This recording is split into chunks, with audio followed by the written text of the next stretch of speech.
இனிமே கண்ணை மூடிட்டு கடலை எண்ணெய் வாங்கலாம். ஏன்னா மந்த்ரா கடலை எண்ணெய் இதயத்தின் தயாரிப்பு. லோக்சபா தேர்தலுக்கு இன்னும் 2 நாட்களே இருக்கும் நிலையில் இறுதிக்கட்ட தேர்தல் பணிகளில் அரசியல் கட்சிகள் தீவிரம் காட்டுகின்றன. திமுக, அதிமுகவுக்கு எதிராக பாமக, தமாக உள்ளிட்ட கட்சிகளுடன் பாரதிய ஜனதா கூட்டணி அமைத்துள்ளது.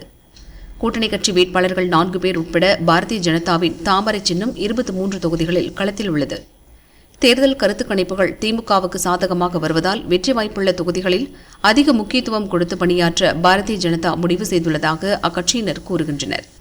2014இல் திமுக, அதிமுகவுக்கு மாற்றாக பாரதிய ஜனதா அமைத்த கூட்டணி கன்னியாகுமரி, தருமபுரியில் வென்றது. வேலூர், கோவையில் திமுக கூட்டணியை 3ஆம் இடத்திற்கு தள்ளி 2ஆம் இடத்தை பிடித்தது. இந்த முறை கோவையில் தமிழக பாரதிய ஜனதா தலைவர் அண்ணாமலை போட்டியிடுகிறார்.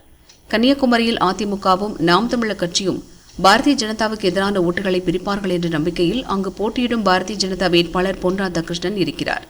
இதனால் கன்னியாகுமரி, கோவை, வேலூர் ஆகிய 3 தொகுதிகளிலும் கடைசி 2 நாட்கள் அதிக கவனம் கொடுக்க முடிவு செய்துள்ளது. இந்த தொகுதிகளில் இந்து அமைப்புகளைச் சேர்ந்தவர்களும் தீவிர பிரச்சாரம் செய்து வருகின்றனர். கன்னியாகுமரி, கோவை, வேலூர் தவிர முன்னாள் கவர்னர் தமிழிசை போட்டியிடும் தென்சென்னை, மத்திய இணை அமைச்சர் எல்முருகன் போட்டியிடும் நீலகிரி, சட்டசபை பாரதிய ஜனதா குழு தலைவர் நயினார் நாகேந்திரன் போட்டியிடும் நெல்லை தொகுதிகளில் அவரவர்கள் தீவிர தேர்தல் பணிகளில் ஈடுபட்டுள்ளனர்.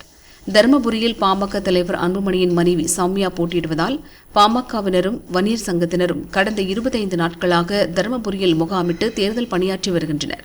பாமகவினர் முழு கவனமும் தருமபுரியிலேயே உள்ளது.